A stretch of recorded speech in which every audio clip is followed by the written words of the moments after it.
fit and well, drinker extraordinaire, cocktail to the stars, Mr. Gary Machin in the house. Good evening and welcome, sir, and welcome to all our guests all around the country and around the world. Cheers. I'll just give you a quick cheers because you are back on the beer, I hope. I haven't got to do it on my own again this week, so I'm on the usual. Go on. I'm so sorry for last week, but I think you said it. It's a testament to an old pro who got on with it and didn't do it. So it's a testament to everybody sometimes when you're feeling crap. I always had that saying, you know, a couple of years ago something happened and I probably spent nearly 24 hours at work through that period of time, and it does help working through things. It does help, and I think last week did help me. Had a rough weekend, bit crappy week, but started to feel better yesterday, and I'm here live tonight. First drink of the week, so let's see how we go. Thank you. So I mean, I would never believe that's going to come out of your mouth, really. First drink of the week. You know, it is Friday, so we'll let you off because you've been feeling a bit rubbish. So thank you everybody for last week's show. Absolutely fantastic, even though Simon was under the weather. So nearly 75,000 views. So thank you for keep staying with us. Nearly just hitting that 5.5 million overall views since we started 40 weeks ago, 40 episodes ago. I can't believe it. And weeks are flying by as we speak. We're in week 5 of lockdown 3, which is strange to say the least. But you know, I will say time's flying for me. I don't know about you, and I know you've been feeling a bit rough and feeling, you know, a little bit under the weather, but I can honestly say I've been keeping busy, doing a lot of interviews, different work bits. You know, I don't know how I found time to go to it. I've found a little niche in the new Clubhouse platform that we have. Rachel says, "Who are you talking to?" I goes, "I'm just listening. I'm just talking to Mark Zuckerberg. What are you on about?" And she says, "Don't talk so wet." And I said, "I am. I'm in Clubhouse." You know what I mean? So, it comes up though. Does yours just come up and start talking while you're in the middle of something and people like coming out? You can join Barbers' Arms as well on Clubhouse as well at Barbers' Arms. So we're going to have some. We'll talk through the night about that, how you can join in through the week and ask questions, and hopefully we can do them live, and also as well we can answer some of your questions on the Friday night shows as well. Guys, coming up tonight, I've known Barry for a long time through the fellowship and through the different awards. Really looking forward to getting Barry on tonight from not just an hairdressing point of view, but he's got a barber shop as well with Sid Satong. So there's a barbering theme to what Barry's got to say tonight, but I'm really interested in some of the stuff he's got to say.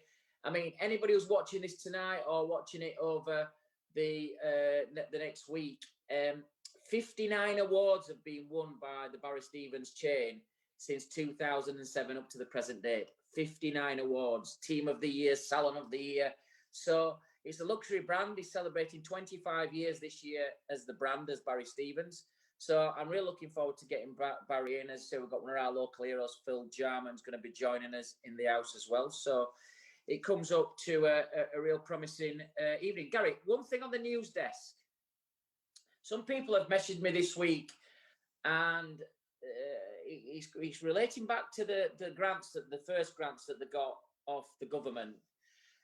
Some were very fortunate with lockdown on the 23rd of March. Some actually got their grants within the first week. Some governments, I know the Barnsley government council were really good, and they paid them out within 4 or 5 days of the lockdown. A lot of people's coming in now, they weren't aware that they had to pay tax on the grants that came in. What's your take on that? Well, I think, you know, how the information, and this is something we're going to have Colette Osborne on in the next few weeks, and she's been really proactive on this, getting the information out. I think from the BBA, the Hair Council, and different other organisations, they've been very good at getting information out there, but it's been changing so quickly. You literally, some weeks, you know, it's changing from week to week, if not day to day. You know, information is changing, what your local governments are doing. Some, you know, it's all coming from central government, but they're not actually dishing it out. They're giving it to local governments, and then it's up to them to deal with it.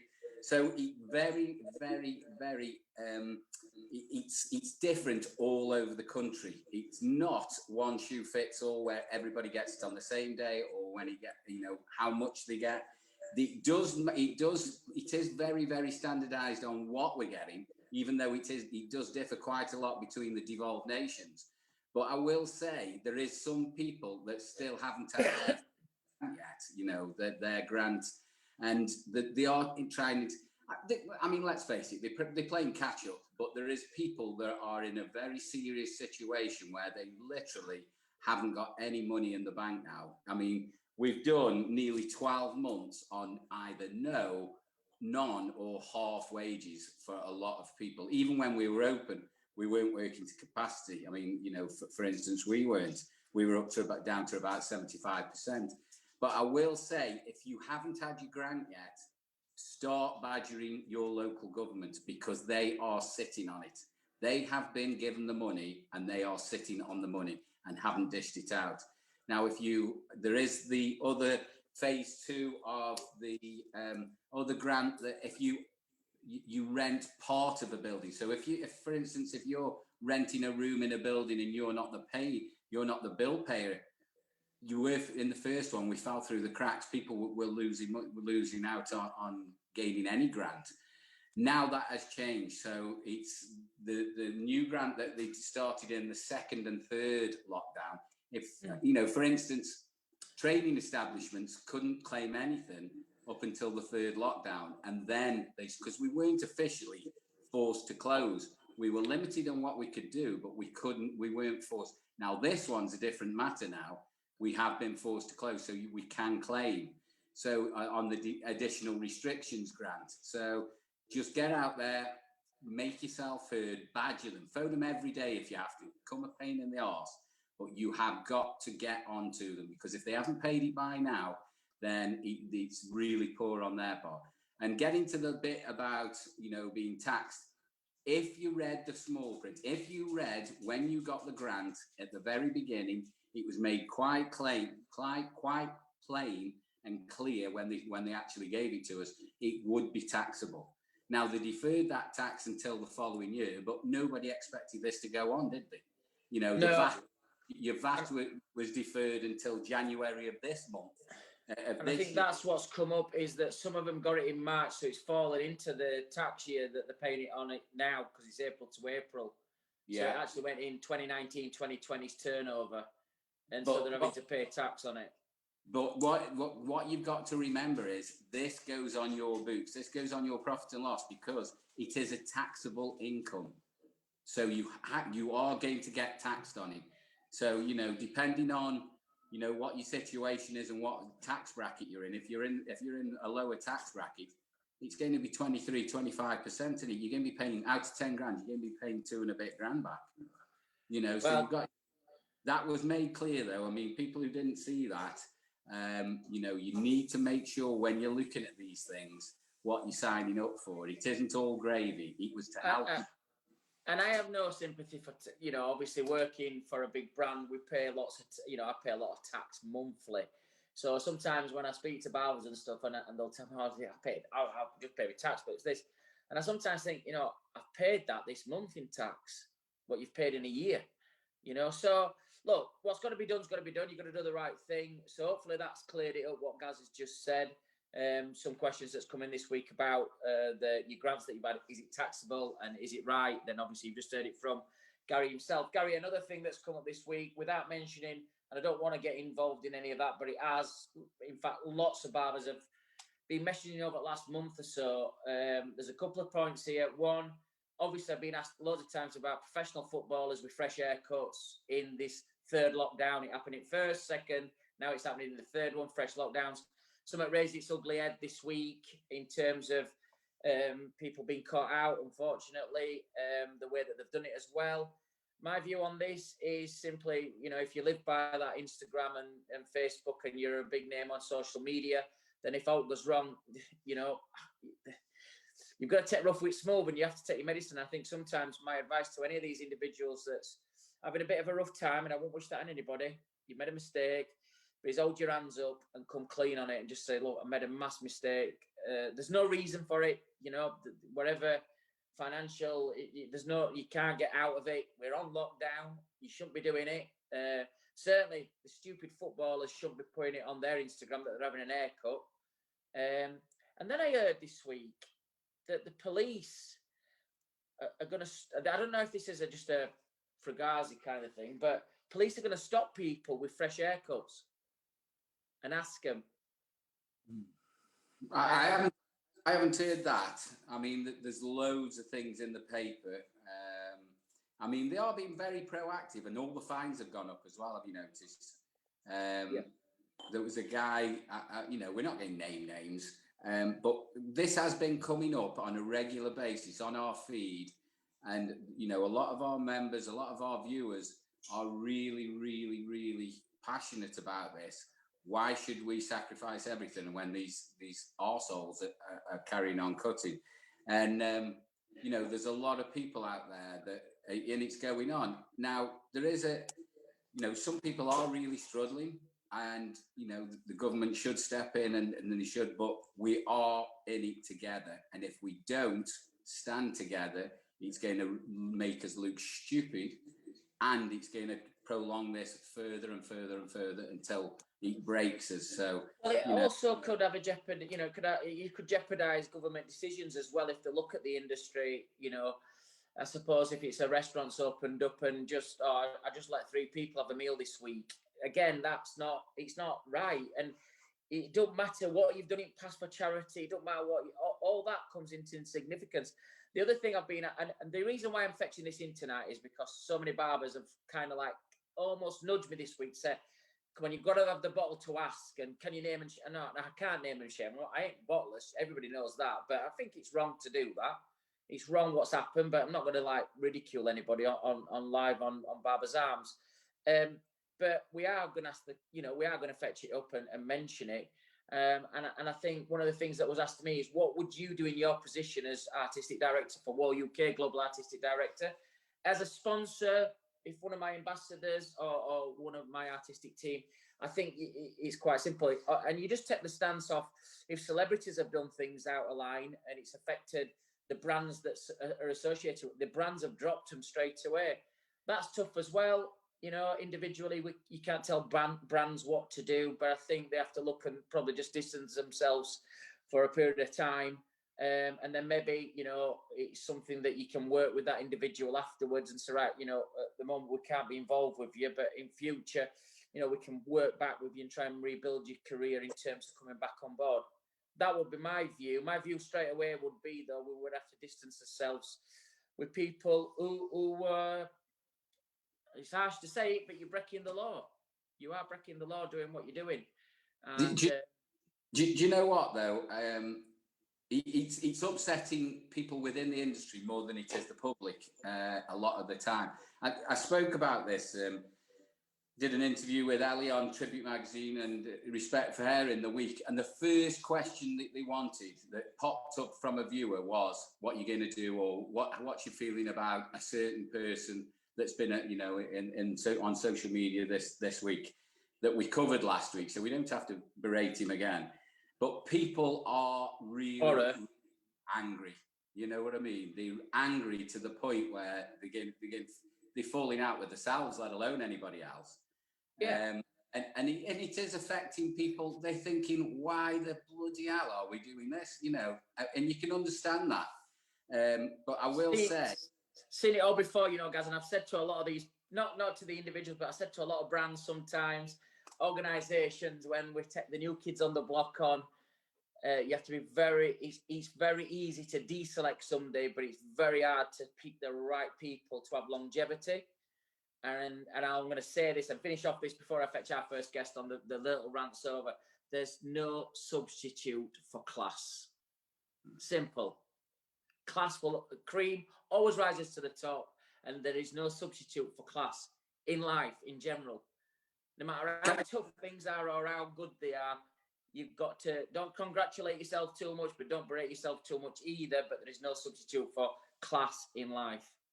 Do you know what, though? I think what's upsetting people is most that government aren't berating them or handing out the punishment that we're supposed to get. Because let's face it, it is serious. You know, they're breaking the law. But I think it's upsetting people more because of, you know, the situation we're being put in as professionals. And I'm just going to put this out there. You know, I was on an interview this week about registration. Again, it was on Clubhouse to be actually was invited. Look at you on Clubhouse down with kids. No, well, with Keith, I got invited on by Keith and you know, David Drew and different people were on there speaking about it. And I'm most sure that if we were a regulated business, if we were in the same boat as, you know, opticians, close contact services that are still working, I know they're semi-medical, but it would have been a different story. I think if we'd have been a regulated industry and they knew they could actually come and say, right, this is it, you will follow these rules.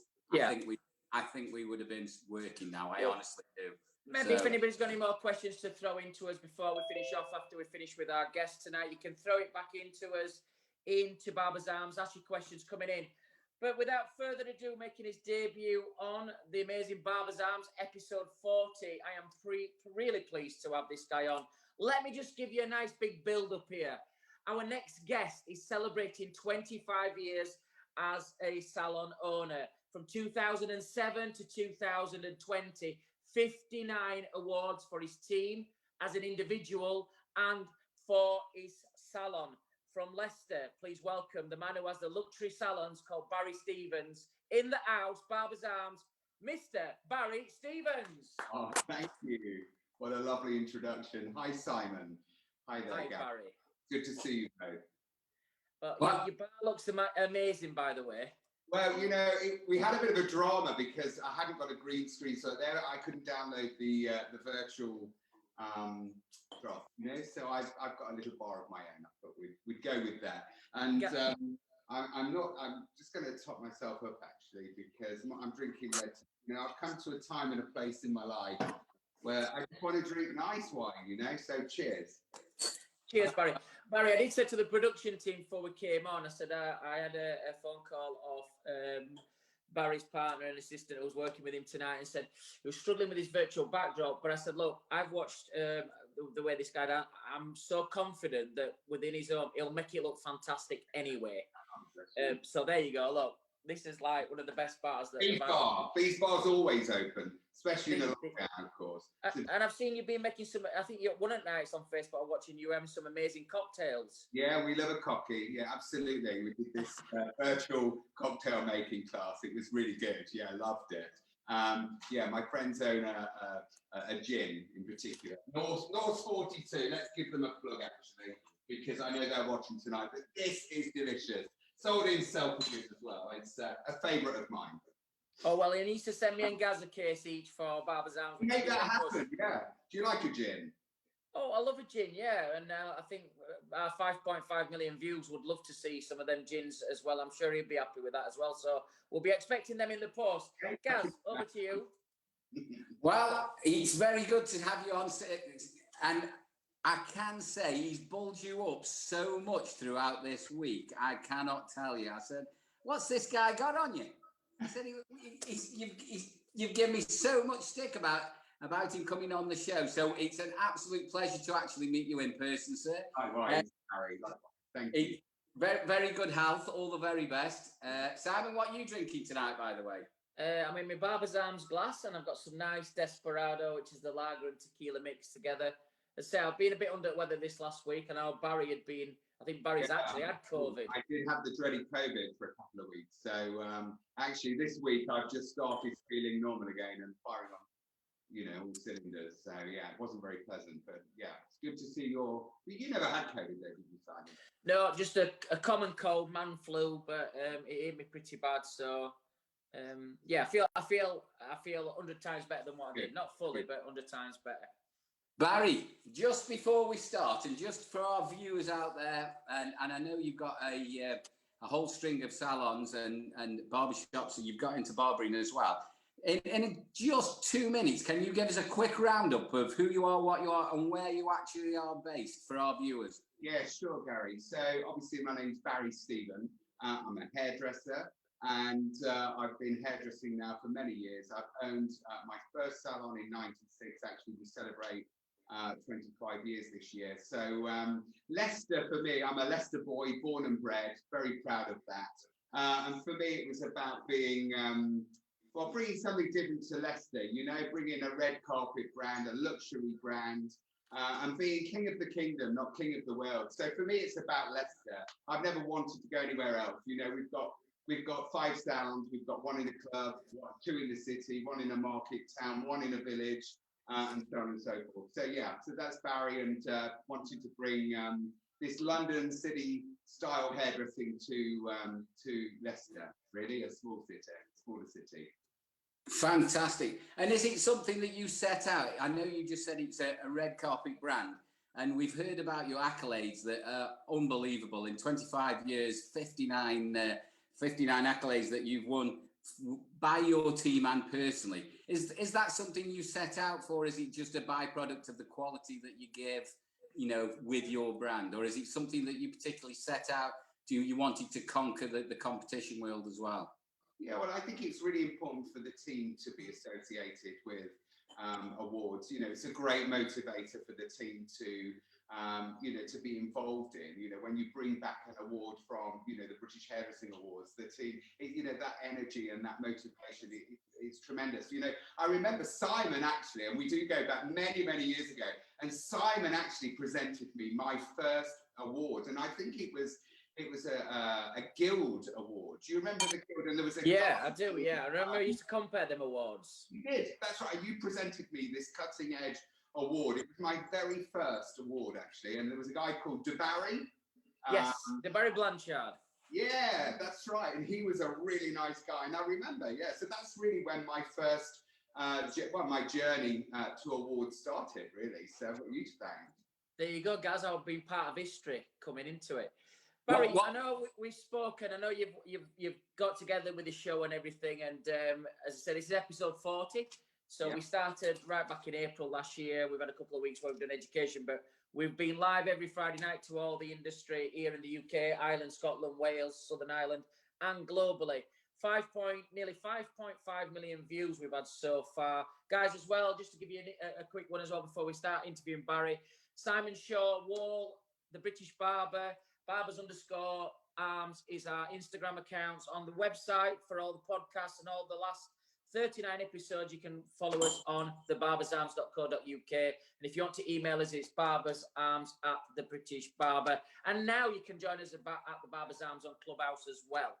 Barrie, what we're going to do is we're going to go through a series of serious questions, just so we can get a little bit of a profile off you. And we change them every week. And then we'll finish off. Gaz has got a little game for you to play, which is Rant or Rave. And then we're going to finish off with some quick fire questions, which puts you on the spot. And we'll get a little profile from you. Thanks. My first question to you, Barrie, is, and there's going to be a lot of you. Okay. And I looked at the producers and I think your PR as well, Louise White, sent us your beautiful bio, but 59 awards since 2007 up to present day, which is amazing. But whether it's an award or something else, what is your most memorable moment in your career? Oh gosh, there's been many. I think in 2007 when I won Leicester's Entrepreneur of the Year, for me that was massive because you know, as a hairdresser and making a big noise in the city, nobody knew who Barrie Stephen was, you know, when we came into the city. Of course, they know who we are now. And to have a profile in the city and to be recognised in the business community, because I belong to lots of business, LE1 board and various things, directors board in Leicester. So I think that was a big deal for me. And because it was my hometown, definitely, yeah, I think so. Yeah, I would say that particular moment was quite significant for me. Yeah. Do you know what, Barrie? I think that's commendable from your point of view as well, that you've stayed loyal to Leicester, and you know you feel so passionate about Leicester.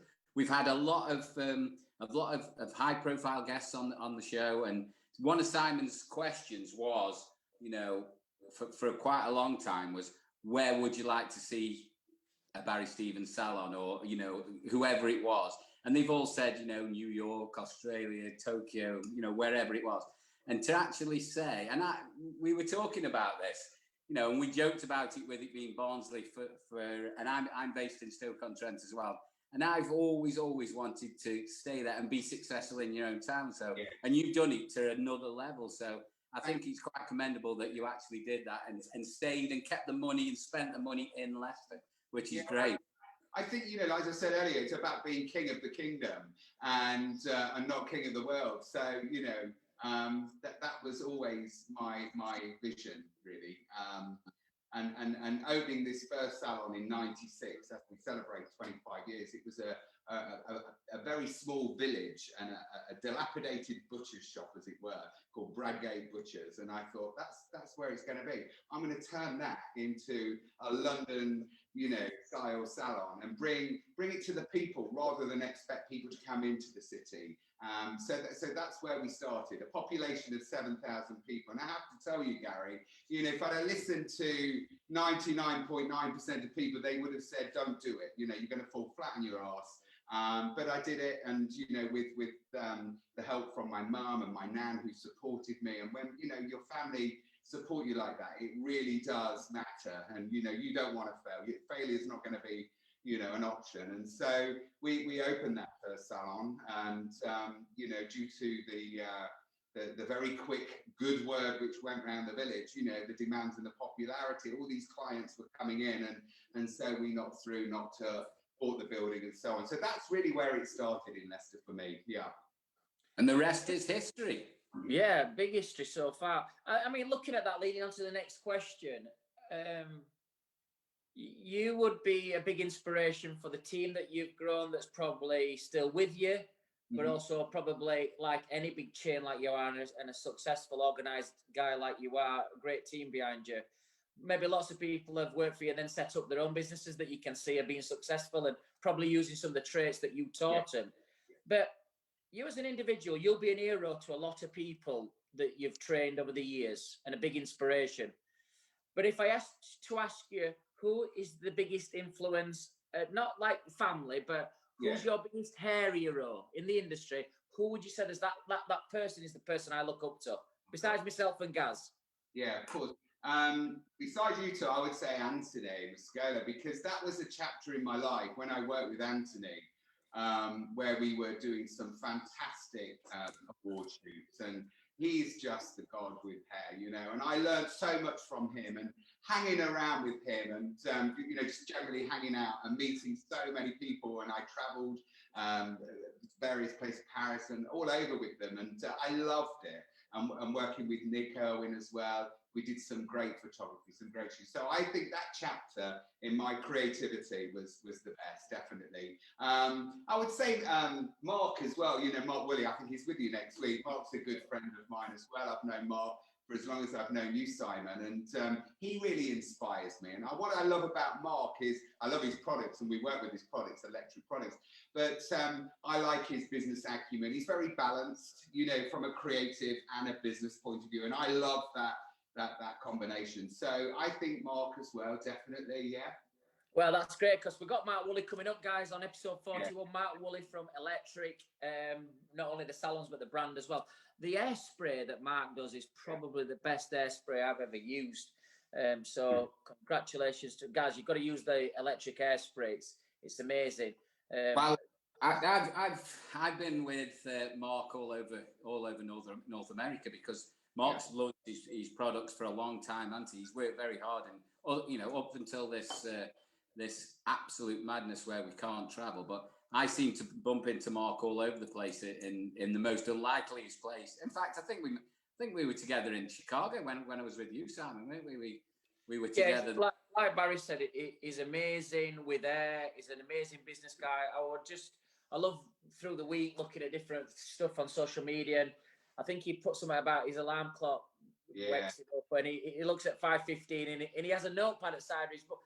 I think look, my notepad is just full, because as you get older, you forget, and any good idea, I write them down, and it's always with me, just to write ideas down. Look back and think, now that's not a good idea anymore. It felt good at the time, but a lot of the ideas come from when they come, I write them down. And it was great to read that this morning or yesterday morning that Mark's very similar. I saw that, Simon. Do you know, and I thought, you know, like myself, I think Mark's married to his business. And a lot of people say, you know, how does that work? How do you do that? How do you make that happen? You know, why is that successful and I'm not here? And the difference is Mark's married to his business like I am, morning, noon and night. And that is the key, I think, in terms of success. So if we didn't have Barrie Stephen's hairdressing salons and you know, your partnership with Sid Saton, which we'll come up to in a short while with the barbering, this is a brand new question I've never asked on Barbers Arm, so you're the first person I'm going to ask this to.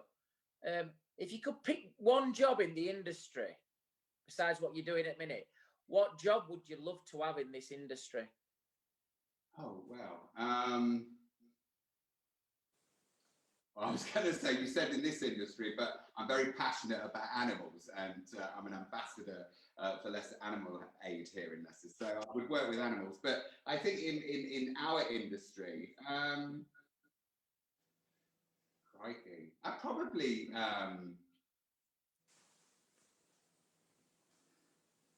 maybe work for, I've never worked for, I'm not very corporate, but I probably would like to work for like L'Oreal or Schwarzkopf and do something, take my experience and my skill set and apply it in a role in a corporate world. I'm going to say I'm not very corporate, I'm a bit outspoken, but so I probably wouldn't fit, but maybe that's what I'd do, yeah. Barrie, I mean, you just quickly, just going from that, have you always worked for yourself? Where did your journey begin? You talked about Tony and Guy. Did you do your training there? Was that something that, is that where you started off?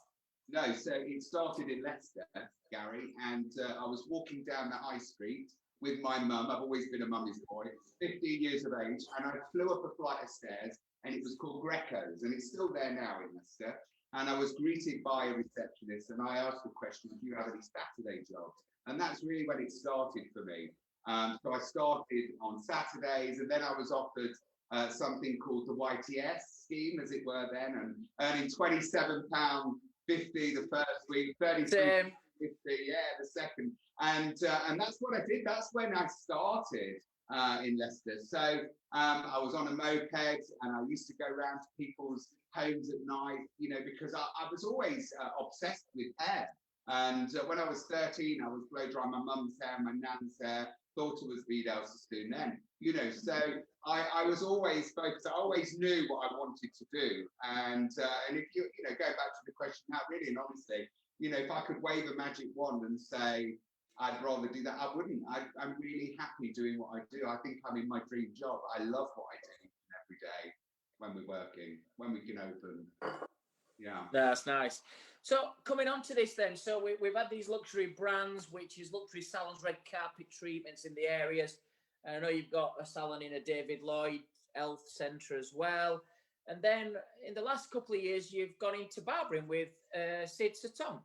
Yes, so what happened there was I launched a Barber's Lounge upstairs. I really liked this idea of having a business within the business. So we launched a very cool retro Barber's Lounge, and we turned a waiting area into this Barber's Lounge. And we had some really, really cool barbers work with us. But you know, barbers are a very different breed. And, you know, here's me, I'm mincing and I'm going on about my big bouncy blow dry and I'm talking balayage and, you know, and actually we weren't quite gelling. And I just thought, I often sent my barbers to Nottingham, to the academy with Sid. So I knew Sid anyway, and we'd built a relationship. And I was very challenged with some of these barbers, and they're very much like grasshoppers. They like to grasshop and jump from barbershop to barbershop. You know, I don't know what that's about. And I think a lot of them want to do this self-employment, which is fine. But we don't do that. So our model was very different and still is. And I thought about it because we'd had some movement. I thought, you know, if I'm going to continue doing this barbering, I need to work with the best. And I knew Sid, and he's like, to me, he's like the Jamie Oliver of the barbering world. So I rang Sid and said, we need to talk, we need to meet, and I've got, an opportunity. And we came together, and we had 2 barbershops here in Leicester, and Stephen and Satong. Sid Satong Barbershop 1 and 2. We've got a great guy called Jamie, and we've got some really, really good barbers working with us now. And Sid's very different. You'll know his style is traditional American style, and we've just got the right sort of model going on, and we were building some momentum and really starting to turn a corner. And then, of course, lockdown came last March, so it's been a little bit sporadic since, but we'll get back on our feet. But Sid's a great guy, and he really inspires me. And more importantly, he inspires the barbers, and he's talking their language, So it's a perfect fit for me, and it works for Sid. So we're happy. It's really good. Well, hopefully we're going to get Sid on at some point, so he'll speak for himself. And yes, coming from you, you speak very highly of him, and obviously being in partnership with him, it makes sense. But I think that's with a lot of very successful hairdressers.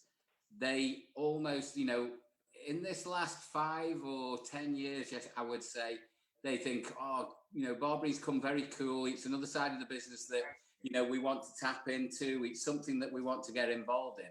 And it's not so easy. I mean, I don't know if you know Van Michael salons in Atlanta in the States. And we had Van on, we had Van on, and he did exactly the same thing. He spent over $1 million opening his first Van Michael Men. We went over, did some, we worked in partnership with him, and he found it really, really, really hard because the model that he'd got in his hairdressing was so successful. He thought he could just flip that over and he'd be successful in the male world as well. And it just doesn't happen, does it? And it's, these problems that you've had, you're not on your own. It's exactly the same across the world. It's good to know. And when Sid came in, he said, Barry, we've got to do it like this, we've got to do that. And he just blew me away, to be honest. And I said, Sid, let's just do it. So we completely converted this whole unit into Sid Satong Barbershop 1. And then we did the first floor of King Street. So you go through the salon, and that was always a hard one because I thought, guys are coming into this salon, this high-class salon, walking up the stairs. But what we've done is devoted the whole floor to a gentleman's Sid Satong style, and you can even have your shoes shine, and it's very traditional, and the whole floor is designated for Sid Satong, and it's tremendous. We've had some great success actually with it, but I'm just super keen and excited as everybody is to get back going again, Yeah, and I know I've been reading your posts again, with lockdowns, because I think Leicester in the first lockdown, it really tough, Simon. It extended, didn't it? You've had a lot of since day one, pretty much, really. Yeah, I think that's been tough. Send our regards on to Sid. As Gaz says, we'll be getting in touch with Sid. He's on our list to come on as a guest on Barber's Arms. Before we go on to Rant or Rave, which is you'll see. You'll not, but all the viewers will see a spinning wheel. It'll come up with a subject, and you've got 2 minutes to talk about that subject, and you'll have a rant or rave. Me and Gaz don't know what it is yet. You'll not know, but that's coming up very soon. Just from going to rant or rave, would you like to sum up your business in 3 words?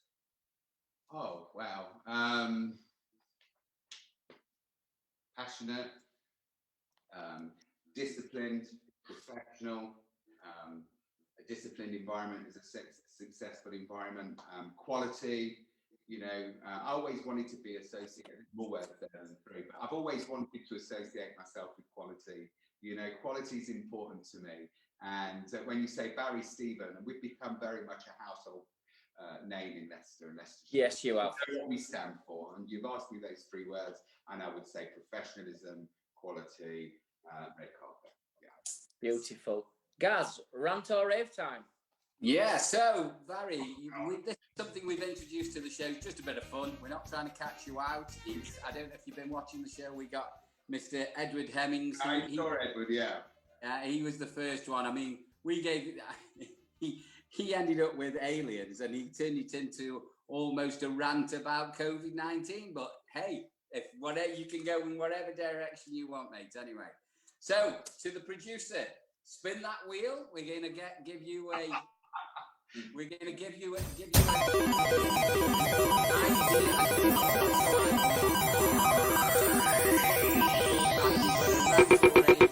2 minutes or as long as you can go. Yeah, I haven't seen it, and it's going to be the royal family of all things. So, Mr. Barrie Stevens, you got 2 minutes to rant or rave about the royal family. Okay, well, you know, I love the royal family. I think they bring so much to England, of course, and I just think, you know, Prince Diana, you know, I love the hair, and I did so many haircuts for, you know, that look, and you know, as a queen myself, obviously, I've always loved the royals, you know. Yeah, I mean, it's been interesting, hasn't it, the last year, with what's been going on. But actually, I started watching. What was that? I started watching on Netflix because we love a Netflix binge. The Crown. The Crown. Yes, I watched The Crown, and I couldn't quite get into it at first, but. Yeah, no, it was good. Yeah, no, I love the royal family. What else is there to say about them, you know? Yeah. Well, I think in true hairdressing style there, we give you 2 minutes and you've waffled there for about 1 minute and 30. We've had 30 that'll seconds. do then, won't it? You love the royal family. They've inspired with some of the haircuts, but well done, mate. Well done. Oh dear. I love it. I love it, Barry, that you turn it into it's made you money. Princess Diana's hairstyle made you a lot of money. She did, and still does. People still come in, don't they, and want that haircut? What is that? Barry, I can't wait for us to have a beer together in person. Maybe, hopefully, December fellowship luncheon. I know me and you always seem to see each other there at them events, and be nice. Oh, we're gonna have a little Barbers' Arms quartet there. I'm gonna get a couple of. It's been a while since I've been in some Barbers' Arms. It's long as what with lockdown. Is it last orders at the bar?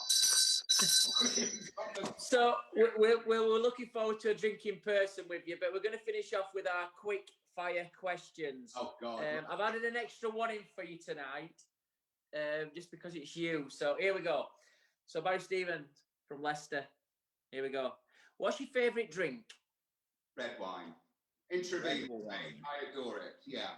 Rioja, Spanish, of course. Yeah. Yeah, nice Rioja or a lovely Argentinian Malbec. It's gorgeous. What's your favourite music? What do you like to listen to? Kyla. Subo. Like it? It's a royal. No, I'm only playing. Eclectic, really. I like everything. I love music. I love jazz. I love Kylie. I love Madonna. Yeah. We're going to go with Kylie, your first answer. Yeah. Who's your favourite clothes designer?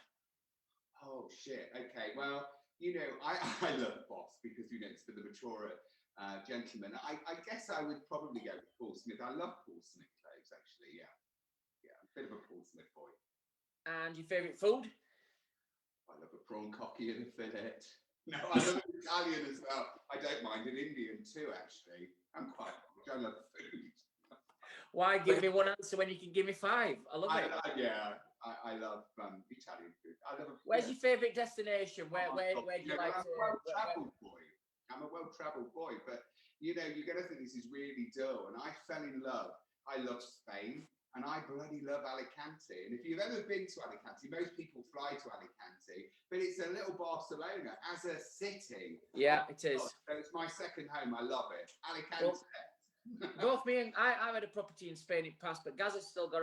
And you know, I travel the world, but I love Dubai. But if somebody said to me, "You got to pick somewhere tomorrow," it'd be Spain, in Bella Medina, Pablo, in the old town. I know where I'm going. I sit in the Spanish bars. I love Spain. I love the lifestyle, the language, food, culture. It's just everything, isn't it? And you know, that sort of 3 hours door to door. It's perfect. Perfect. It's all the boxes for me. Yeah. And who would be your ideal dinner date? Oh God. I think I quite like Rishi at the moment. Rishi. You know. Rishi Sunak. Yeah. I'd go with Bojo as well. But I think it'd be fun, really, just to laugh at him. Fantastic. Great answer. There we go. All right, guys, episode 40. We had an amazing guest on Barrie Stevens from the Barrie Stevens chain. Thank you for having me. On luxury salons from Leicester. With his 59 awards, he's won. I've been waiting to get him onto the arms as well. So he's been a great guest. I'm sure you've all enjoyed it at home watching live, but also this week as well. If you've been watching, I think we'll Barry's Instagram and his websites and things where you can watch him popping up on your screen as we're speaking. So if you want to follow Barry and see what he's done in his career, if you ever get the opportunity out of lockdown, I always encourage hairdressers and barbers sometimes to go to other salons and have a service. I've been, he doesn't even know this, but I was doing some things and I actually went into his salon in the David Lloyd Centre in Leicester, and it is luxury. Looking forward to doing my column where we're going to do an interview with you and your partner in my column. But here we go. We've got Barrie Stevens. He's having his favourite Rioja red wine in his favourite destination, which is in Alicante, the mini Barcelona of Spain. He's listening to some Kylie Minogue music, which is one of his favourites. He's wearing his favourite Paul Smith top and Paul Smith sliders. And he's having all this, eating a prawn cocktail. And he's doing it all with Richie Sunak. Barrie Stevens, thanks for being a guest on Barbers Arms. Have a great evening. I'll speak to you over the weekend. All the best, bro. Thank you so much. Thank you. Bye, Gary. Bye-bye. It's been an absolute pleasure, Barry. Thank you very much for coming on, and hopefully we'll have a beer soon. Absolutely. Chin chin. Chin chin. Cheers, mate. What a surprise that was. I can't believe I told you. Every time, but it just makes me laugh what different characters we have on the Barbers Arms, and it always makes me laugh and surprises me what great people we have on. This show's all about, if me and you were having a beer every Friday night in our local and different hairdressers or barbers were coming up, we're picking and people are asking to come on the show who want to have a beer with us. And if me and you had been in the bar tonight and Barry were just calling in from work and he were having half an hour with us, we'd both, as he's leaving to go up, isn't he a great guy? Great information. Loved it, you know, just coming in and just saying it as it is. Do you know what, though? He's done really well with his business, Gaz, and he's a really fantastic ambassador for British hairdressing and now British barbering. Yeah, and do you know what? That would be the type of guy that he'd end up getting us in trouble, wouldn't he? It'd be definitely a late one. And you know what I'm like? I'm very easily led, so we'd definitely get in trouble in Leicester if we went out for a pint with Barry, I'm sure. I think even more so if we're in London with him, because I do know he likes to party and he likes to drink and he's got a very expensive lifestyle. But, you know, when you just know with professional people, when his partner phoned me tonight and said, you know, the backdrops aren't working properly. And I said, do you know what? Out of everybody that's been on the show, if somebody phoned me up and I said, you need to do, I am so positive that you'll make your house look fantastic because it's got a beautiful house. And look, he looked like you're in a bar. It looked perfect. True professional, super ambassador. Glad he's been on the show. I hope you all enjoyed it, watching it live, but also as well if you're watching it in the week as well. What a great guest we've just had on Barbers Arms. Cocktail time. Do you know what I find with really successful people, and obviously I'm not taking it away from them whatsoever because they work very hard, and you know we all don't start where we end up.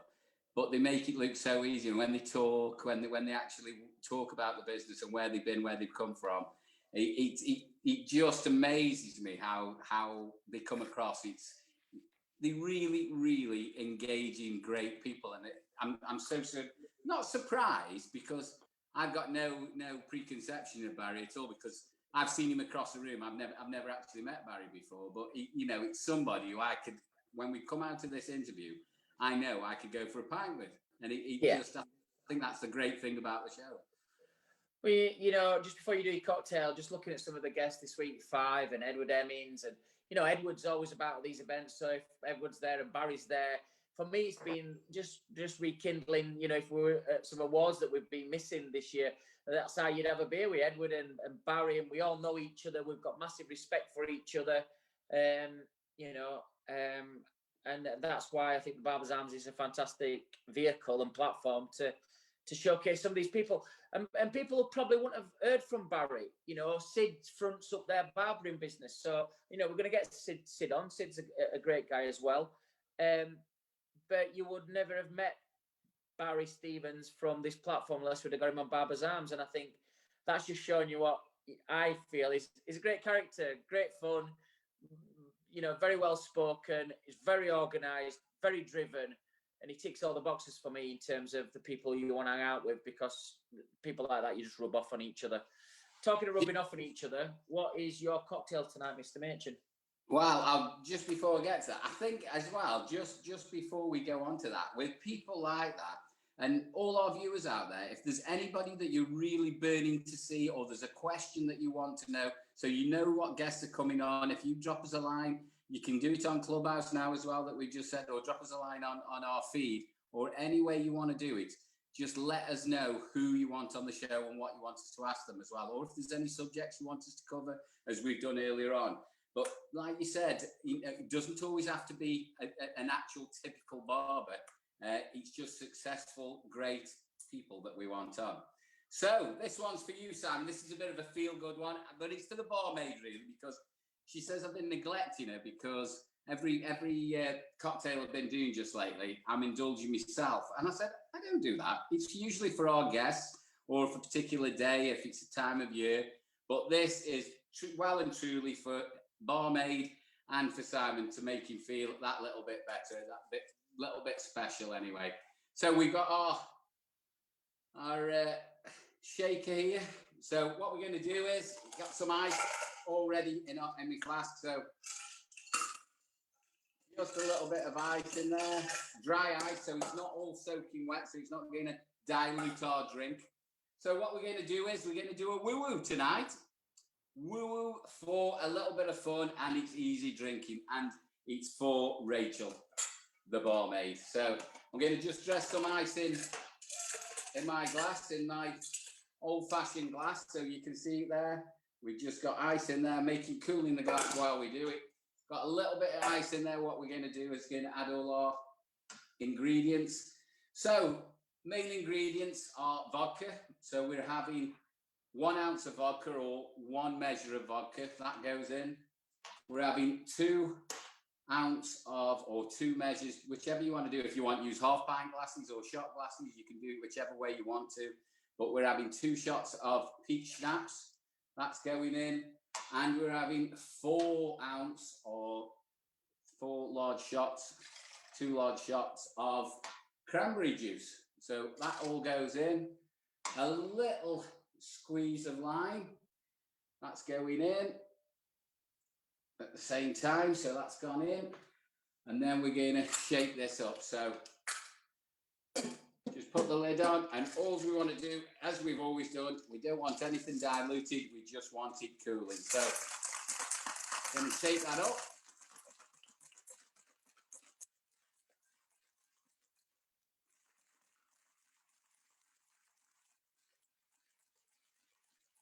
And I know for all your purists out there, you know, if you do this for a living, you wouldn't use a shaker like this, you'd use 2 cups. But I'm tempted to get it all over the place. So I'm just going to put my glass on there. We use our sieve, which is just over here. And all of this is so we don't tip all the ice in that's watered down. So there's our sieve, and we're putting it in there.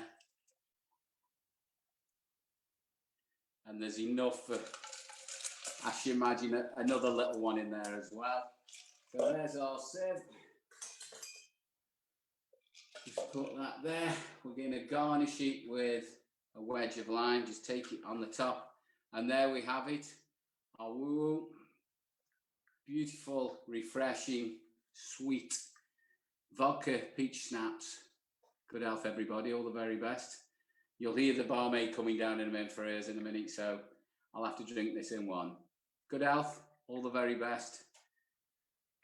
Enjoy.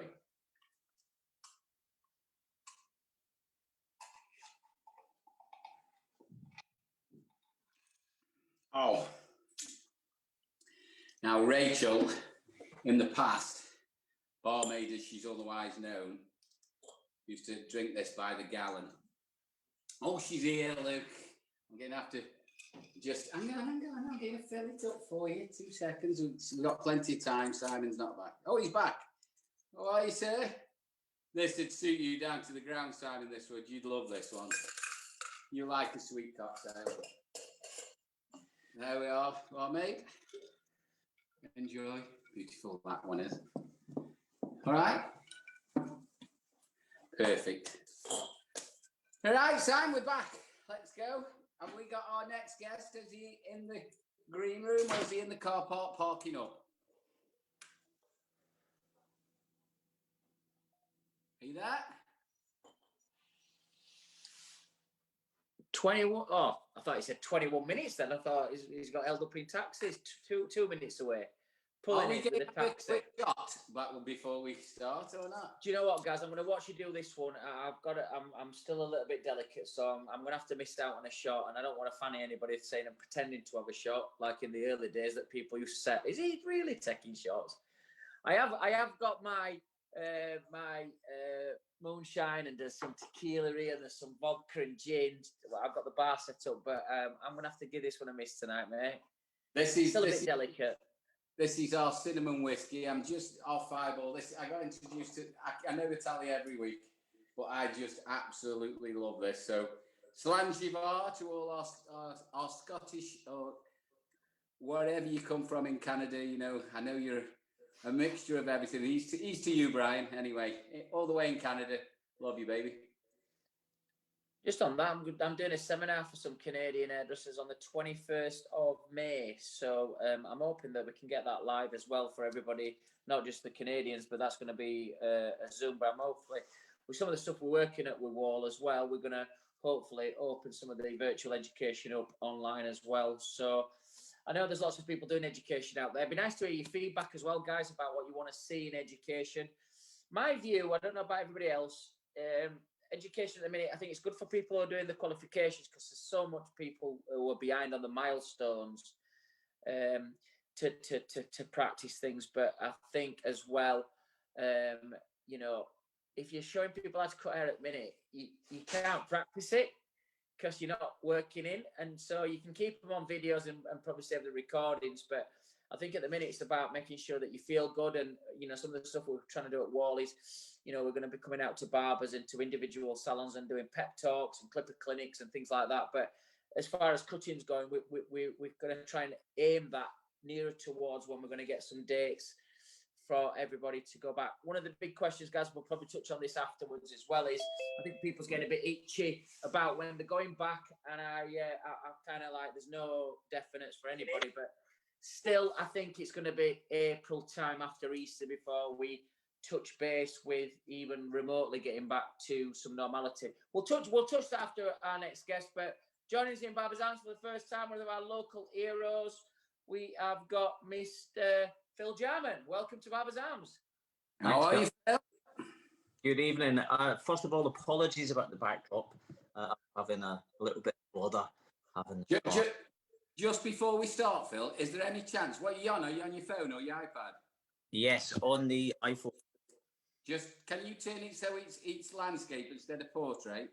Oops, hang on a second. Is that better? No, you're upside. You're on your side now. Don't it automatically flip? No. It should do. Is that okay now, or no? Can you turn it inside? How's that? No. You're like, oh, no. Go back to normal. It's fine. It's fine. You've got it locked. It doesn't matter. We'll go as it is there. Anyway, mate, how are you? How's things? Yeah, very well. Sorry if I'm on my side. Normally a Friday night, I used to be on my side, but not anymore. Well, you know, we're all in the same boat. I take it you're at home at the moment. Yes. So for our viewers, usually we'd be looking around the salon now or the barber shop. You're based in Letchworth, is that right? That's right, yeah. We've got 2 shops, one in Letchworth, Garden City, and one in Royston, so not far from Cambridge. Okay, so you're down south, as we'd say. You're south of us anyway. Probably not a true southerner, but you're more southern than us anyway. So from your point of view, on a Friday night, I know it's just gone 9 o'clock. Would you just finishing work now, or would you have finished work by now, or where would you be? Would you be in the boozer? Yeah, do you know, I would probably on a Friday. I love pop in on a Friday night up just to have one and six to the local. But yeah, that would be a day early stuff, so I shouldn't be too long. So normally I put stuff in there, go down there for a couple. I've always got an excuse to get back. It's a bit of a stand local pub because they always ask me what I've got in the oven. I'm straight back. Clients and I'm back. Just, we've got a really bad connection. Are you on Wi-Fi or on 5G? No, it's on Wi-Fi. I'll tell you what, I'll probably switch devices if that's okay. Is it okay if I switch devices? No, it's all right. Are you listening to yourself at the same time? Have you got it on? No, not at all. I'm doing, guys. You just keep dropping out all the time. Shall I go to another device? Yeah, if you're on 4G, yeah, if you can. Yeah, give me 2 seconds. Sorry about that. Why are you doing that, Phil? I know you can hear us, but what are you drinking? Well, I have got a glass of Peroni, but I get a little bit gassed up with Peroni, so I've got a cheeky glass of red to tuck into very shortly. I'll bet. Just show us that glass again. It looks like the World Cup. This one.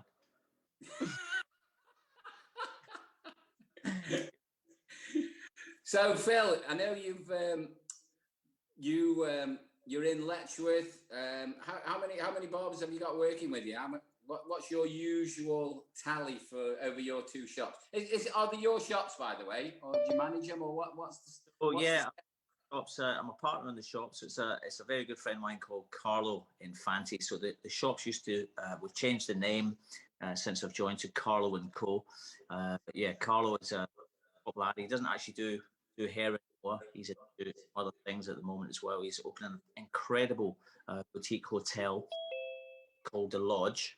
I'm just coming on to the other device now. Shall I switch over? Yeah. Right. Is that any better? I'm just going to come off of this.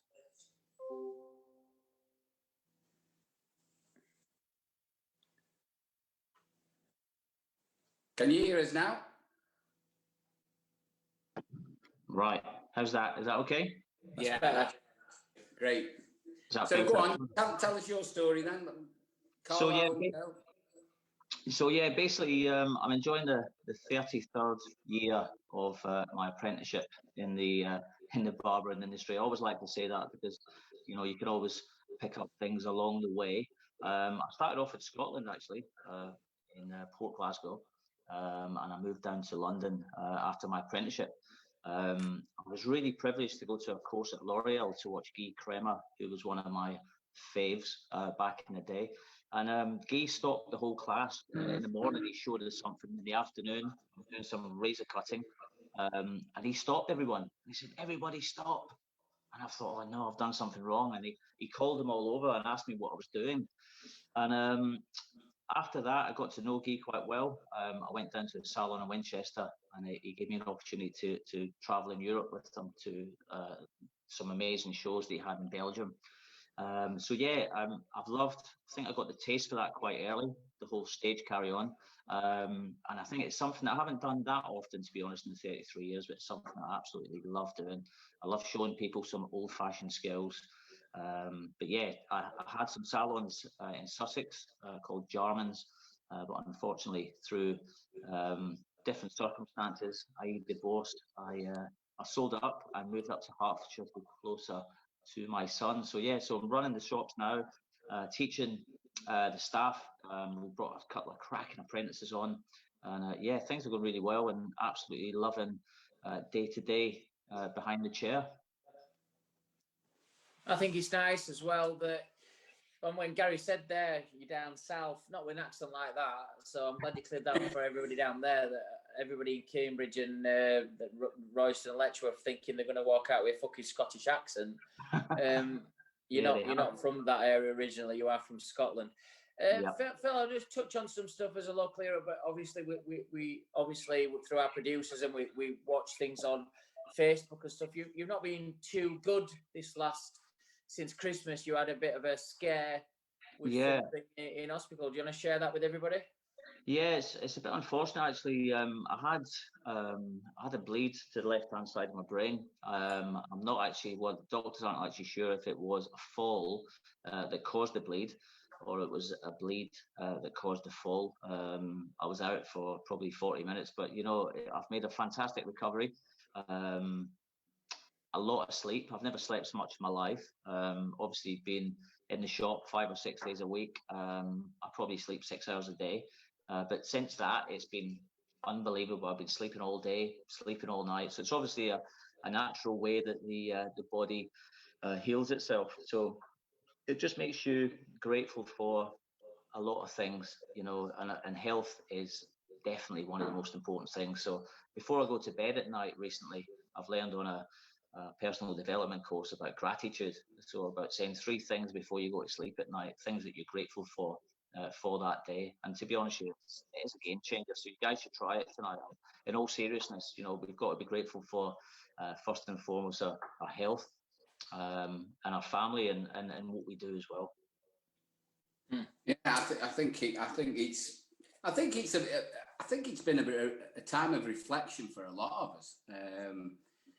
You know, you talk to a lot of people over you know the distant past, from Barbers' Arms to professionals to guests to friends, family, and I think everybody's actually. It is a time of reflection and looking at yourself, looking at your business, looking at what you do yourself. People very close to you that I didn't see a lot of. You know, I'm not just saying it's about me, but you know, be grateful for being at home. I know we're constantly away from home all the time, and work is a massive part of our lives. But it does make you realise what's important sometimes, especially when these things come to try us. And we've lost a lot of people over, you know, the pandemic, and I think it has. I think it's given us time to think about things and let us slow. Simon, I'm sure you're exactly the same. Sometimes I've had flu this week, a common cold, but I think I get homesick. I'm fucking sick of home at minute, so it's difficult. I know that my partner, she does the gratitude thing in the morning and on a night, and she's always saying to me to do it. I think it works for certain people. You know, you know, we're all very blessed with certain things in our lives as well. But I've never took my focus off.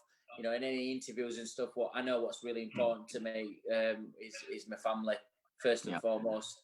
It is a difficult time, Gary, what you've just said there, and I think a lot of people have struggled with it, but you will look back in 3 to 4 years' time and look at 2020 and 2021 and think, oh wow, what opportunities I had at home with family and friends. Well, not so much friends, but family in particularly. And do you make the most of it? And I think gratitude yourself about what's around you is not a bad thing to say to people, because I think we will look back at certain times and think, I wish I'd have just done a bit better there at home. I wish I'd have embraced that a little bit better. There's still time for people, you know, as we've just said. I don't think we're going to be back till after Easter, April, beginning of May time, and I still think there's time for people to work on that at the minute. So Phil, you've had a rocky start to the year. Let's just say that from a health point of view.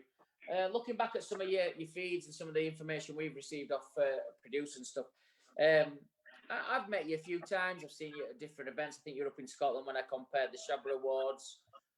Saw some videos that you sent me actually a couple of weeks ago, which cheered me up a little bit.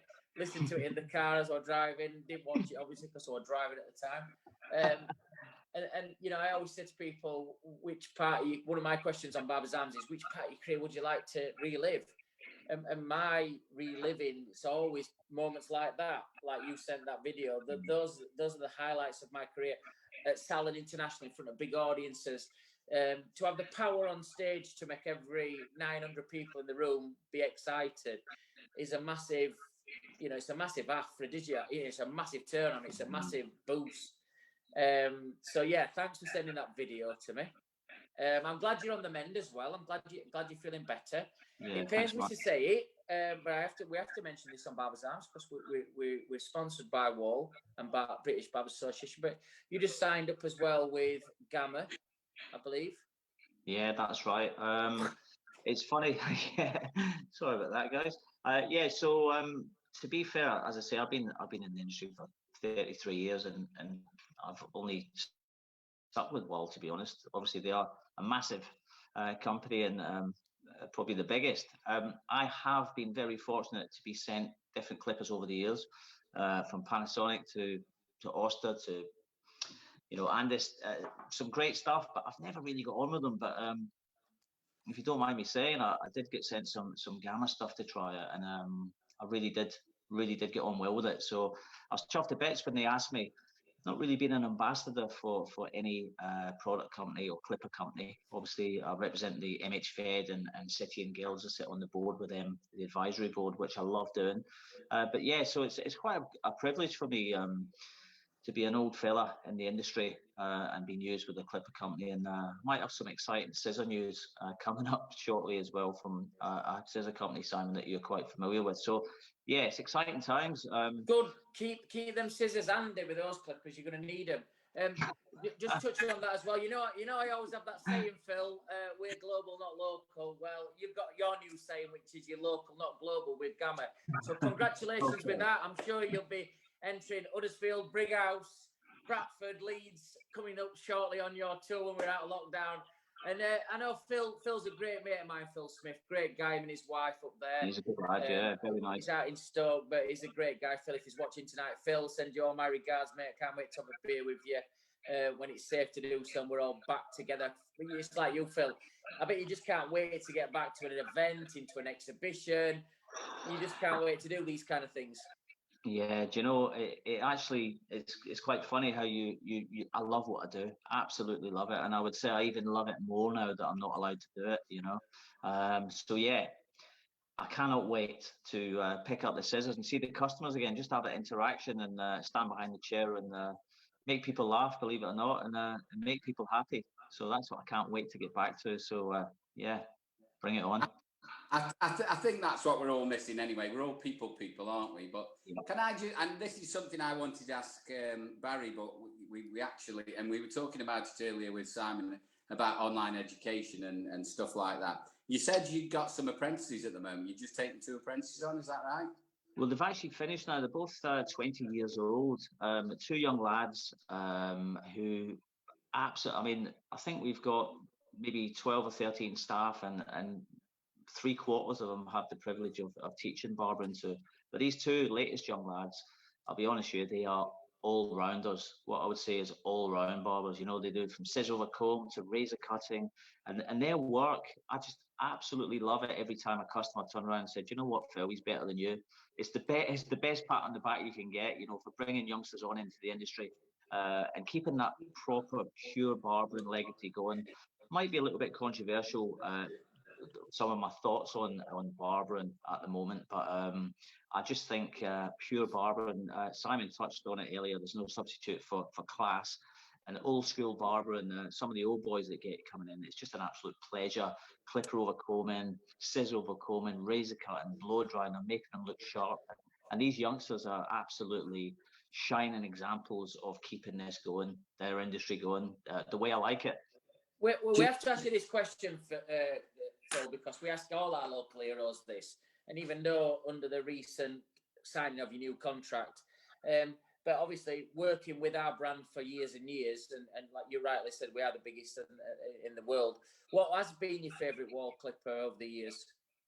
To be honest with you, obviously from back in the day, using the super taper right through, I do like the centenary clipper at the moment. It's quite a nice heavy weight as well. It's a great clipper, and to be honest, they're all good. As I say, you can't fault the Wahl clippers, but you know, and I've had a lot of others flashing in front of me, and I've been so privileged to be given some free ones to try out, but I haven't got on with them until recently. So I know you mentioned we might be doing in Huddersfield and this, that, and the other, but you should always look over your shoulder, because I really do think I'm looking forward to working a lot with Gamma, and you never know. I might get my little super tapers out still and do a low fade. Well, I'm sure we are, guys. I love it. You know, these guys. I'm saying these guys, but you know, people over years. I think it took Baldy years to get rid of some of his wall clippers out of his business. Because you can do the stuff on stage, but when you've got to work and cut hair and earn your money from it, we have these little spies out that go into these shops, and it's ladled with our clippers. But then when they come to exhibitions, they're using the brands that they're working with. But look, there's no harm in that. It's a fair play to everybody out there. You know, we know where we are as a brand. And good luck to you with that, mate. Good luck to everybody that's associated to you and to Phil and his team. You know, I wish you all the best. You're going to need it. Thank you. Well, here we go. Bring it on.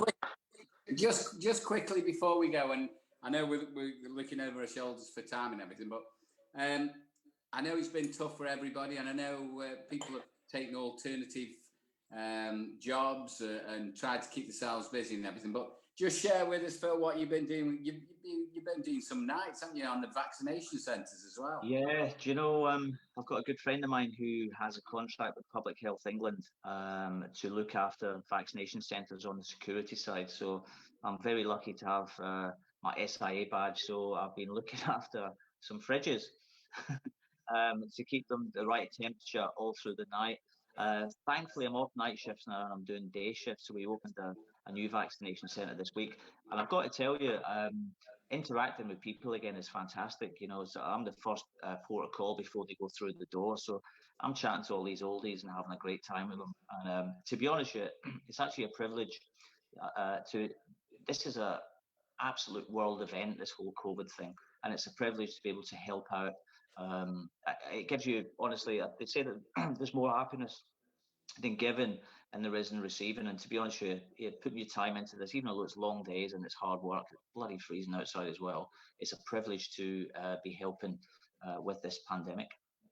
Have you enjoyed Barber's Arms? I know you've watched us probably from day one. We've seen your name popping up on the feeds and stuff. Have you enjoyed it? Do you know what? I've absolutely loved it, and congratulations as well, over 5.5 million views.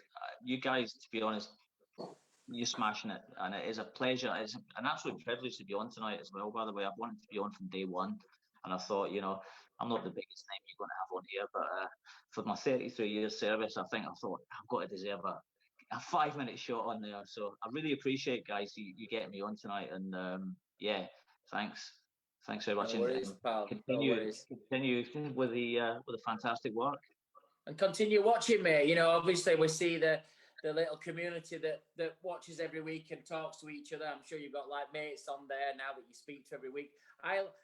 When we're busy tonight, you can't read everybody's comments, but what I do tonight, or if Gaz lets me, because obviously he likes to have a drink afterwards, what we do is I'll have a look tomorrow, and we normally get, you know, some weeks you get up to like 200-300 comments on the evening. Try and get back to it, but I always see your name popping up, and I see you're interacting with the other people on there. You know, you all know our top fans are, but it's great to see that, mate. It's great to see that. No, thanks very much. Do you know what, though? That's what it's all about. It's community. It's getting people on. We have a bit of fun. We have a pint. And hopefully, you know, we get some things out there that people are thinking and want to talk about as well. But at the same time, we want people like yourself to showcase, just to say a little thank you as well. And, you know, it's great to have you on, Phil. Thank you very much for coming on for us. I know it's sometimes it's hard to fit in and we ask you wait around a little bit, but absolute pleasure to have you on. Can't wait to have you on for we'll have a pint at a show somewhere, I'm sure. That'd be fantastic. I look forward to it. I might even buy the first round, lads, as well. Well, that'd be a first. If people see me walk in a bar, they fucking shimmer away as I walk in. I end up sometimes at Sal International coming away with like a 90 quid bar bill for first round, because people are like, what do you want? I'll get you it. What do you want? So, Phil, you need to make sure that you're there at that first one, stood at that bar, and I'll coordinate it. Okay. Hopefully we'll be the next Shabba as well if I don't see it at a show. But yeah, looking forward to it. Good man. Good man. Fantastic. Thanks so much. God bless, pal. Look after yourself. Hope you keep well. Keep doing your good work with the refrigerators on the vaccine, mate. We all need them. Everybody needs to get them done as soon as possible. But Phil Jarman, our local hero tonight. Well done. Thanks, guys. Really appreciate it. Thank you. Well, guys, a really busy night tonight. I mean, it doesn't seem 2 minutes since we were speaking with Trevor before we went on. 20 past 9. Wow. It's flown, isn't it? But do you know what, though? I was really up for it tonight. You know when? Because I start the night exactly like I would going out. I shout to Rachel, said, I'm going to have a shower. I even put your aftershave on. Smell like you tonight, mate. So she's thinks she's getting in bed with Simon Shaw tonight. A little bit slimmer version, but Simon Shaw's in the house tonight. But like you're saying. Sorry, Rachel, it's going to be a big letdown tonight when he turns upstairs at 4 o'clock in the morning. What day is it? She'll be getting in bed at 12ish. I'll be sliding in about 3:30, something like that. So there'll be easy. There's no disappointment there. She's just just checking that somebody's next to her. That's all.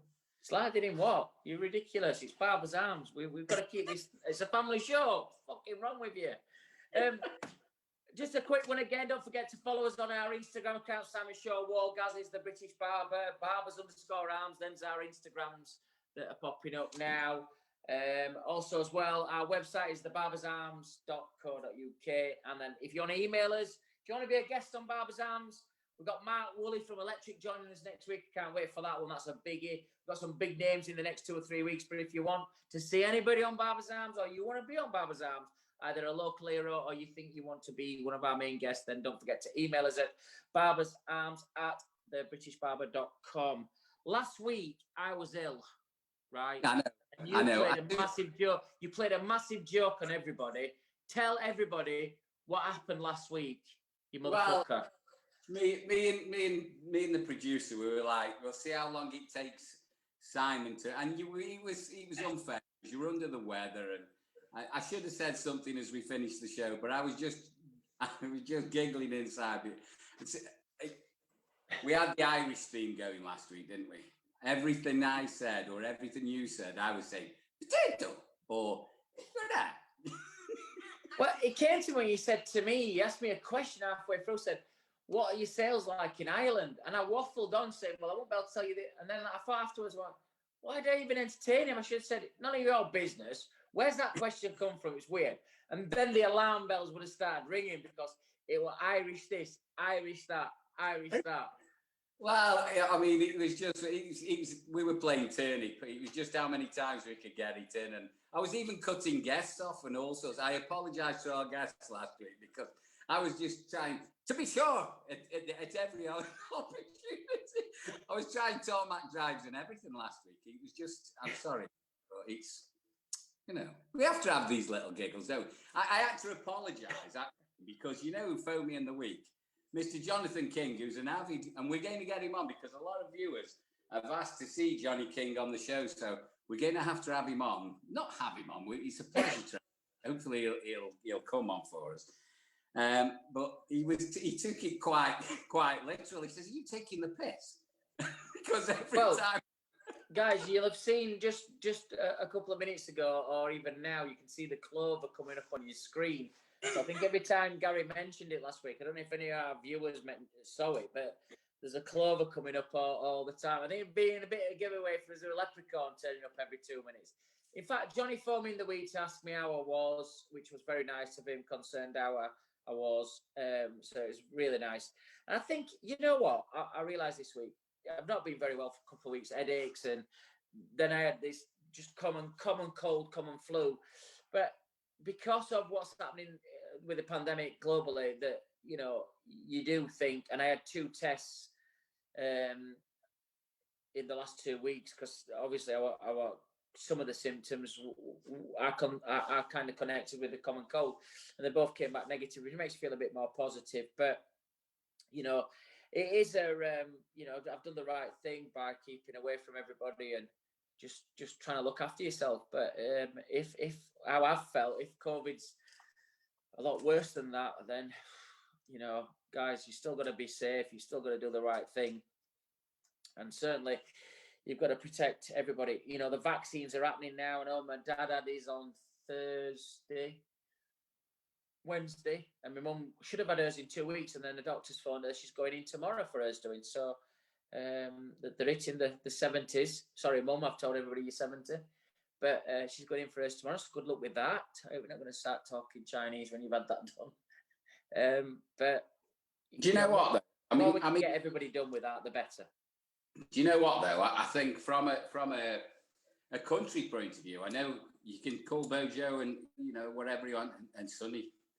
He's funny that he wanted to go out for dinner. And anyway, Rishi, it's funny that, you know, we've probably been one of the hardest hit in Europe, but we've reacted so quickly in most ways. They've tried to support businesses, but we've got just over 10, nearly 11 million people vaccinated now. You know, that's great. You know, I wish it was more. I wish it was quicker so we could get back to normal. But when you look at all of Europe, have only got probably 2% of their population. They're really behind us. So we're probably going to be world leaders in this as well. So we have got a little bit of good news, you know. Yeah, we have been proactive with that. You know, I think, look, I've always been a Boris fan, and there's certain things that the government have done wrong in the last 12 months, but it's new to them as well, and they've not helped themselves with some of the stuff. I think it's been highlighted by Piers Morgan. Fuck me, if you're not wrong, you don't want to be interviewed by him. We have pussycats compared to what he is. I don't know if you saw, everybody saw the incident with Matt Hancock the other day where the cameras panned onto him and he were having a caramel waffle, and Piers Morgan caught him, and then he completely ripped him to shreds about being the health secretary. You know, that guy. I mean, they boycotted it for about 15 weeks going on the ITV morning show. But you know, I like Piers Morgan as well. I think he interviews people really, really well. I've learned loads off his interviewing techniques. But do you know what though? I think there's a great way of interviewing people. I mean, I'm a great fan of Jeremy and, you know, Paxman and Peston and different people. There's just something that really grates me about Piers. He just won't let people speak. A bit like you, really. He won't let me speak, I suppose. But well, he is very dominant and he's very confident, so he's got lots of traits like me. I think he watches a lot of my videos to pick a few points up. But when he tastes blood, he's like a harbour shark. Oh. You know, I've been in some meetings like that today myself personally, where, you know, if you haven't got the right answers or you're not prepared in certain things, you've got to take it sometimes. And I think one thing I've learned over the years is sometimes, and I said right at the beginning of the show, where people have been probably caught out not doing the right thing over this time, is you've got to say, yeah, I'm guilty, I'm sorry, I made a massive mistake, and now I want to repair my career, or I want to repair whatever I can. And I think in business sometimes, if things aren't where they should be at the moment, you've got to say, right, okay, I understand what you're saying and what we need. Let's move forward. Let's get a plan. Let's work to that, and let's do it. And I think Barry hit something earlier that whilst he was saying it, when I asked him the question about what job would you like in the industry, and you know, if I ask a lot of barbers that, they probably won't say it, but the position I hold at Wahl is a very privileged position, and you know, I've worked very hard to be there, but it is a very privileged position. But one thing that he said that he wasn't very corporate sometimes, and I think that's something that I've very, very much learned in my career over the last 20 years while I've been at Wahl, is each year you get more corporate as a brand. You're not a salon or an individual barber or hairdresser. You're representing a brand, so you have to be very corporate with that. And there's two different leagues in terms of cutting hair and working on your own business to becoming then corporate full-time. Corporate full-time is being politically correct all the time and not saying the wrong things about an individual or a view. What like potato? Well, you can say potato. I always do it to the Irish, but I'm just saying in general, you have to be very corporate. It's something I've had to learn. So I think that question to anybody who's, which job would you like in? Well, let me ask you that question then before we move on. If you could have, I know you've got Rogers Barbershops and Rogers Education, but if you could have one job in industry, which job would you like to have? I've been very, very lucky. You know, I'm not a social media guru or anything like that, but I've been asked to do and work for a lot of people just through word of mouth or reputation. So, and I felt like when I was early on, I had a great apprenticeship when I first started in the industry. Started working for myself when I was 20. And I really felt like I'd missed out working in corporate, really, working for somebody else. And I thought to myself, you know, you've got staff, you've got overheads, you've got the worry. You never, ever switch off. When you've got your own business, you take it home, you take it on holiday with you, you can't switch your phone off. You literally live and eat and breathe your business, especially when you've got staff. And I got to a point in my career and I got asked to do a lot of things. And, you know, I was very privileged to write standards, to be thought, good enough to influence the industry on how we train our future apprentices. And I thought that was my greatest thing to do. But, you know, I always thought, oh, I need to work for a big company and have no mind. I just turn up, they tell me what to do and I do it kind of thing. And, you know, I got that opportunity. And I treated it like my own business. I literally was the same person. In fact, I probably put more stress on me because I got a bigger audience, I got a bigger responsibility, and I wanted people to think properly of it, you know, think right. And so, you know, you have to be careful what you wish for, you know, and to be part of a big brand and to be part of something that, you know, you aren't responsible for instance, you know, I know you're responsible for everything that you do and everything that goes on at Wahl, but at some point, you know, you have to actually, there's somebody above you that says, yes, you can do that. No, you can't do that. But you've got a really great reputation and a free rein in what you do. But at the end of the day, there's always somebody above you there, and there's always there's a different kind of stress somewhere along the line. And yeah, there is. And, you know, I've been very fortunate with the MD, Dave Goodman, you know, at Wahl UK, and then Lance Wahl, who looks after me globally. You know, being very fortunate with the leaders that I've had. You learn lots of them, especially in the UK. What Dave's taught me over the years as the managing director, the way he manages people and the way that he gets the best out of people, and he gets the best out of me. And sometimes that's not by being you're the best, you know, amazing. Sometimes there's private chats and there's private things with, you know, that you realize that, hang on a minute, I need to raise my game here a little bit, and I need to do this because that's his way of telling you, come on, get your finger out. This is where you need to be. And you know, again, the 20 years of corporate experience lets you know that there's triggers inside you to say to you, come on, we need to take this to the next level now. You're right what you said, you know, at Salon International or at Pro Air or at, you know, whatever shows we do, I treat it as if it's my own money, what we're spending. You know, I want every inch of the carpet. I want everything to look immaculate. I'll stay there. You know, I turn up on a Thursday when I don't need to be there. You know, I see other people in my position turning up on the Friday afternoon. You know, I'm there with the bill, and even when it's down to the breakdown of the stand, I want to be there. I want to oversee it. So that helps you. It gives you the longevity. Make sure that you know that you're in the right place. Guys, coming up next week.